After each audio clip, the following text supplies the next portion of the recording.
what I enjoyed, I think, about it was that Rethinking is also like an organization. As a board, you have a lot to say, and also to say how your role, how it would look like.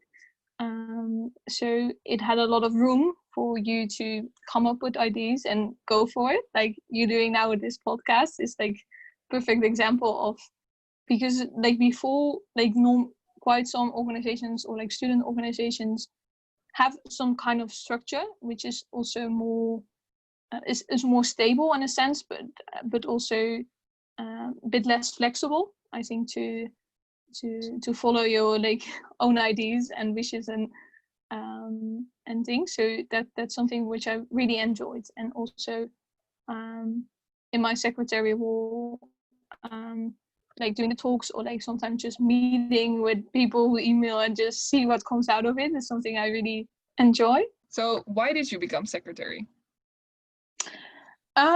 Well, basically I got asked, so I wasn't really thinking about it in that much.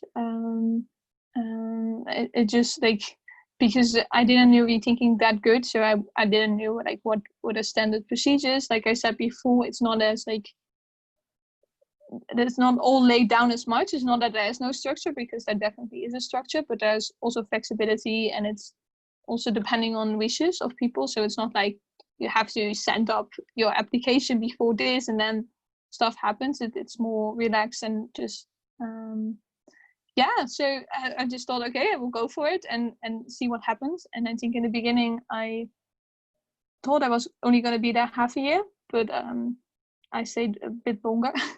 My plans basically changed, so I stayed a bit longer. So I was happy with that as well. So what did you take away from being secretary? It's basically that it gives you the opportunity to be in contact with organizations, people. Just for myself, it really helped me to get my head a bit on like what's happening, who are also doing stuff on this topic.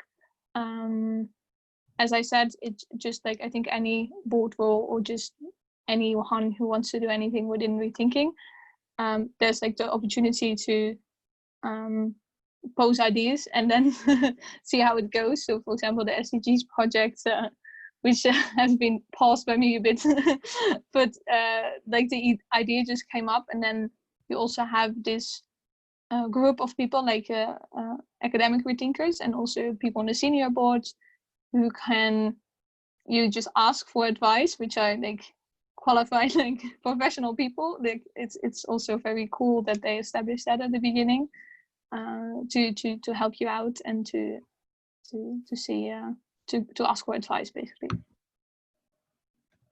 Cool. Okay, so what would you say to the future secretary? And do you have any advice for the future board? I think like last year I actually got I don't know who of them said it, but just like enjoy it. And when they said it, I was like, yeah, of course. Like, but at some point you kind of feel that sometimes it's a bit too much, or if you have a lot of ideas, then sometimes there are too many ideas to actually follow through. And there's so many opportunities, but having so many opportunities also can create like stress.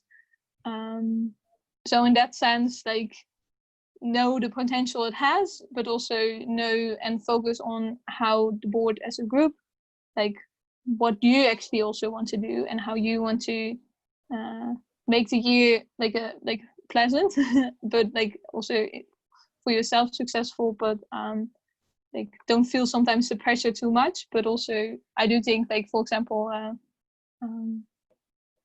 I do think they will do a great job, and it's also up to them to discover new ideas and projects and whatever they want to do. But I think, like, reflecting back, I think I could have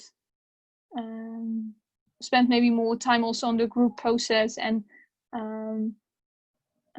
how you do that, and how you can maybe also learn from each other and stuff, which I think is now essentially super important, because it's all online. So make sure you also still meet.